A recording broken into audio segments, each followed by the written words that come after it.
Hello students, Akanksha Sharma, you are watching my YouTube channel. और आज मैं आपके लिए क्वेश्चन लाई हूँ। क्वेश्चन आपका नेक्स्ट क्वेश्चन है, क्वेश्चन नंबर 7। स्टूडेंट, आप क्वेश्चंस को प्रैक्टिस करके ज़रूर देखें। देखने से समझ नहीं आएगा, आप उसको करें, कैलकुलेशन करके देखें।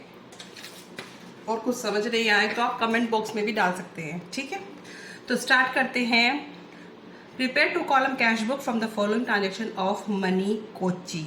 तो आप मैच कर लेना। क्वेश्चन नंबर 7 है ये। Cash in hand 15,000, cash at bank 5,000।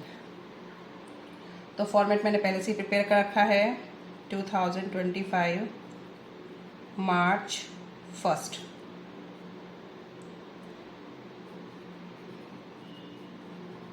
To balance brought down.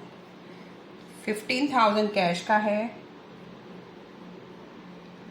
और 5,000 बैंक का है। नेक्स्ट है purchase goods for cash 6720, received cash discount 220। ठीक है। जब इस तरीके की ट्रांजेक्शन आ जाए स्टूडेंट, तो आप क्या करना, आप उसको पहले करके देखना, तब आपको समझ आएगा। जैसे कि परचेज अकाउंट डेबिट, ठीक है, गुड्स परचेज करी तो परचेज आएगा।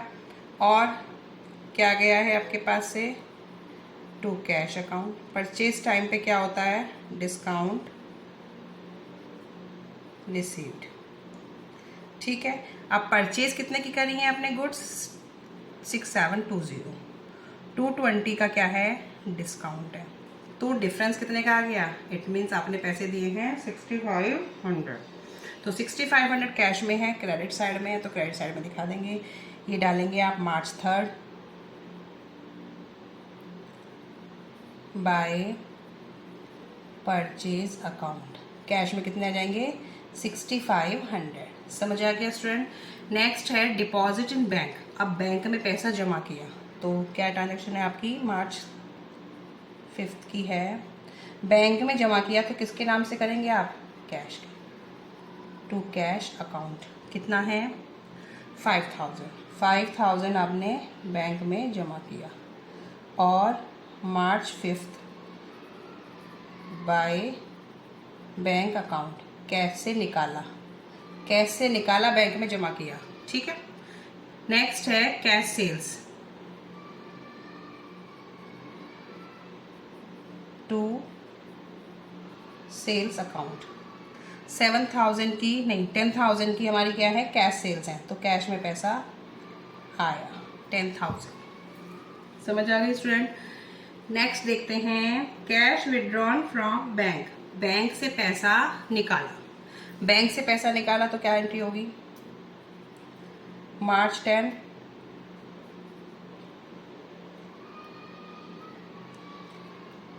टू बैंक अकाउंट, क्योंकि कैश में आया है 2,000।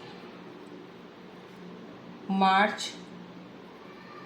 10 बाय कैश अकाउंट, बैंक से निकाला है।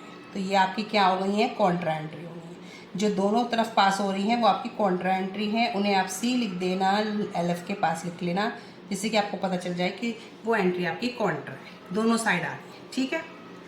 अब आपकी March 7 हो गई, March 10 भी हो गई। March 15 को देखो, receive 3 month post dated cheque 20,000, Raj and discount from bank, paying discounting charge 750। तो जो डिस्काउंट कराया है चेक का, 20,000 का कोई चेक रिसीव हुआ, किससे हुआ, राज से हुआ। और जब डिस्काउंट कराया तो फर्म कितना बैंक ने चार्ज कर लिया, 750 निकाल दिए। तो 20,000 में से 750 गए तो कितना हो गया, 19,250।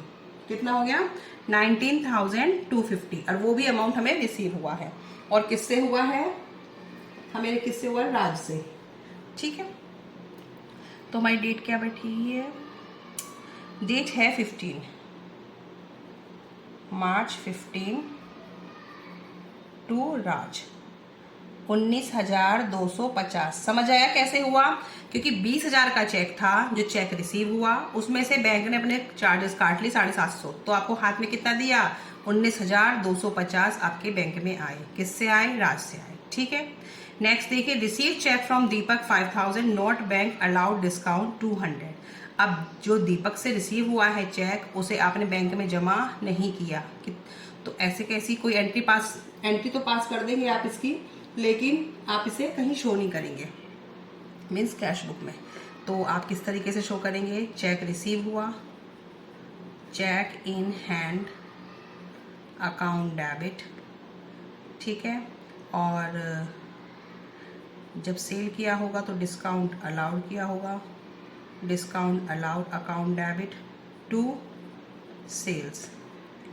कितना अमाउंट है? 5000,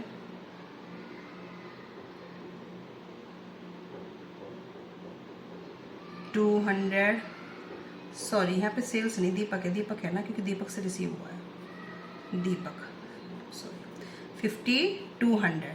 समझ आया? क्योंकि आपको कोई चेक रिसीव हुआ दीपक से, ठीक है। तो दीपक कौन हो गया? हमें दीपक गिवर हो गया है, तो debit the receiver, credit the giver. तो दीपक गिवर है। चेक इन हैंड, क्योंकि सेम डे डिपॉजिट नहीं हुआ तो चेक इन हैंड खोल देंगे। Discount allowed account debit to Deepak, ठीक है। तो 5000 का चेक इन हैंड था। अब क्या कह रहे हैं? नेक्स्ट ट्रांजेक्शन देखो, check receive from Deepak deposit in bank. अब जो चेक मिला वो क्या किया हमने? बैंक में जमा कर दिया, ठीक है। जो दीपक से चेक मिला उसे हमने बैंक में जमा कर दिया। अब चेक इन हैंड में कितना अमाउंट है? 5000, उसको उठा के बैंक में जमा कर दो। तो bank account debit to cheque in hand.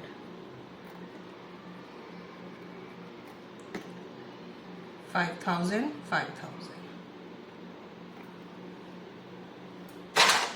अब क्या करेंगे? बैंक में जमा कर देंगे। कौन सी डेट की है ये? मार्च 18 की तो हमारी हुई नहीं है, March 20, March 22 cheque in hand, cheque in hand कितना हो जाएगा? 5000। अब आगे देखिए, मार्च 22 की paid to Chandra by cheque 2500, receive discount 100। तो सीधा ही पता चल रहा है कि चंद्र को पे करे हैं 2500, ठीक है, और वो भी चेक के थ्रू। तो मार्च 22, और डिस्काउंट को क्या कर देते हैं? अवॉइड कर देते हैं, क्योंकि 2 कॉलम कैश बुक में कहीं भी डिस्काउंट शो नहीं होता है। चंद्रा को कितना पे किया है? 2500 का बैंक चेक किया है। अब आगे देखिए, withdraw from bank for personal use 1000, ये भी आपकी इधर आ जाएगी। मार्च 25, तो ये क्या हो जाएंगी? By drawing. कितने की ड्राइंग है? 1000, और ये किस लिए की गई? बैंक से की गई है। आगे चलिए, sold goods to Ashok for 10,000। अब गुड्स सेल कर दी हैं किसको? अशोक को। तो उसकी कोई एंट्री पास तो हो जाएगी, लेकिन यहाँ कोई ट्रांजेक्शन शो नहीं होगी। तो क्या एंट्री हो जाएगी इसकी? Ashok to sales. तो कैश आपका किधर भी नहीं आ रहा, ना इधर ना इधर। आगे चलिए, sold purchase goods from Chander for ₹20,000। तो इसमें भी कैश मेंशन नहीं है, तो इसकी क्या एंट्री हो जाएगी? Purchase account debit to Chander 20,000। तो कहीं कैश मेंशन नहीं है, तो ये भी नहीं आएगी। नेक्स्ट देखिए, receive cheque from Ashok 5000 and deposit in bank allowed cash discount 200। अब चेक रिसीव हुआ है किससे? अशोक से, डिपॉजिट कर दिया है बैंक में। अब क्या है? और डिस्काउंट है तो डिस्काउंट को तो अवॉइड कर देना। मार्च 31 टू अशोक 5000 का चेक आ गया है, यहाँ पे डाल देंगे आप। अब इसकी कैलकुलेशन कर लेते हैं स्टूडेंट।